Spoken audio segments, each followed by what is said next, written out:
Alright, y'all. I was literally about to talk about this tomorrow, but I feel like if I get this information out, and for people who were scammed by this dude Zadehkicks, if you guys get this information now, you guys can start filing a claim and getting your money back. And also for people who don't know what happened, they can get the knowledge of what actually happened with this scumbag. So Zadehkicks, man, we gotta talk about this dude. I'm in my basement right now because I don't want to wake up my parents. Keep it on a down low a little bit. But Zadehkicks, this might be the biggest rug pull in sneaker reselling history, man. Like, I haven't seen like a bigger Ponzi scam in sneaker reselling than this dude right here. Like, this dude is a straight loser. It's crazy because like he finessed a lot of people. He's such a loser, and it just puts such a negative light in the sneaker reselling culture. But to dumb it down, basically a little backstory, Zadehkicks was basically a business who took pre-orders for hyped releases like all the Jordan 1s, Jordan 4s, Nike Dunks. He took pre-orders for those shoes and they were priced very cheap. They were super under market, or they were even close to retail.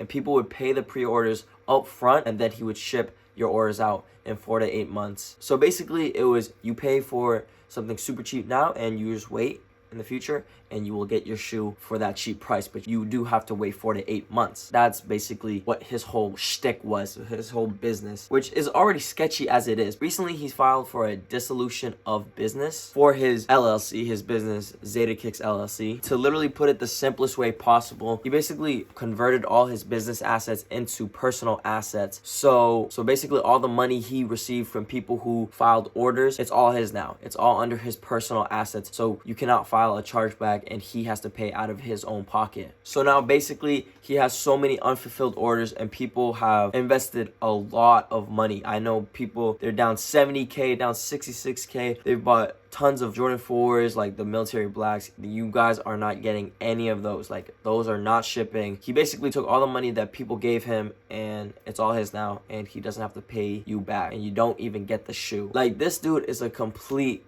loser, and this really shines a light on the sneaker reselling community. Like, there are scumbags like this dude Zadehkicks who ruin, you know, the whole culture itself. Resellers like that who take advantage of people's money, take advantage of people's trust, that's just so f***ed up, and this dude's a complete loser. Me personally, I remember some people telling me it was legit, and I was really interested in buying a lot of shoes from him, but it took 4 to 8 months, and that's not something I'm willing to wait for because I don't like to have my money just sitting around if it's not my own sneaker investment. So it just seemed really off with what he was doing. It's crazy. He was basically getting free loans from people, and he could have done whatever he wanted with them. And the thing is, he was legit to an extent. He actually sent some pairs to people. He did have a sense of legitimacy. So here's how he basically got away with it for the time being, for how long he was doing it. First of all, 4 to 8 months is super long. Like, that's a super long time, and people will forget about it. People will invest their money, but then they'll forget about it. And 4 to 8 months gives this dude so much time to actually get the sneakers he wants.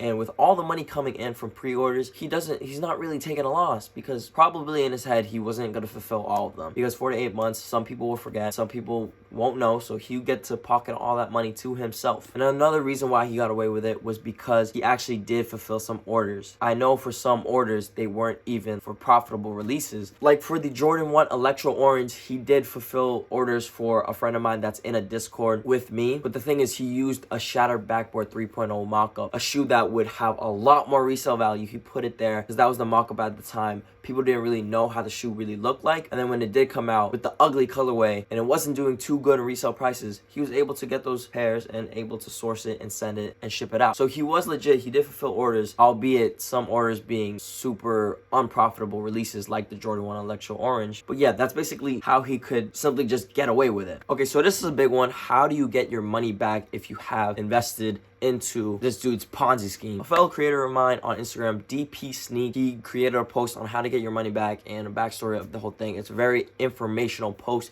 You guys should check it out. If you guys actually did order something from Zadehkicks, you should check it out and try to get your money back. Try to file a claim ASAP. See if anything is possible for you. But to sum it up, basically what he was saying is, if you purchase through PayPal, which is the smart thing to do, because paying through PayPal goods and services, they always favor the buyer. If you haven't received what you were supposed to receive, PayPal will send you your money back. If you did purchase through PayPal, make sure you file a claim, say that you did not receive the package. Hopefully PayPal will be able to reimburse you. DP Sneak gets into a lot more detail on how to do it and what to do. Essentially, you want to talk to a real person on the customer service line. Do not talk to a bot. talk to a real person so they understand what you're going through and they can actually help you, give you that refund that you're looking for. Now, if you're purchasing through a credit card, make sure you go to your bank and file a claim ASAP, because they will help you a little bit more. If you're using a credit card, that's basically the creditor's money, the bank's money. So they would want their money back. So they're going to do everything they can do to get their money back, and hopefully they will reimburse you. But it sucks because there's a lot of posts saying that there's just going to be like endless files and claims of unpaid creditors, and that sucks for a lot of people. There are some people down 70K, down 60K from this dude. Like, he is fucking up people's lives. Like, that's insane. I haven't even touched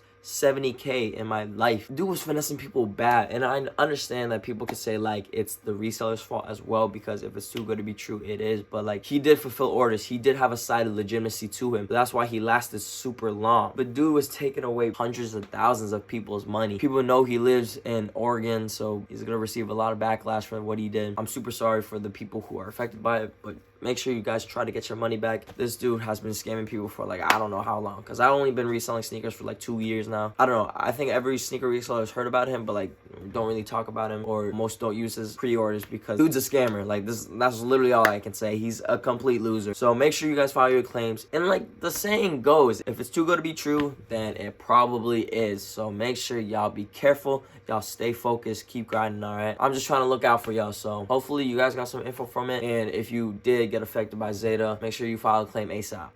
Stay focused, y'all. Peace.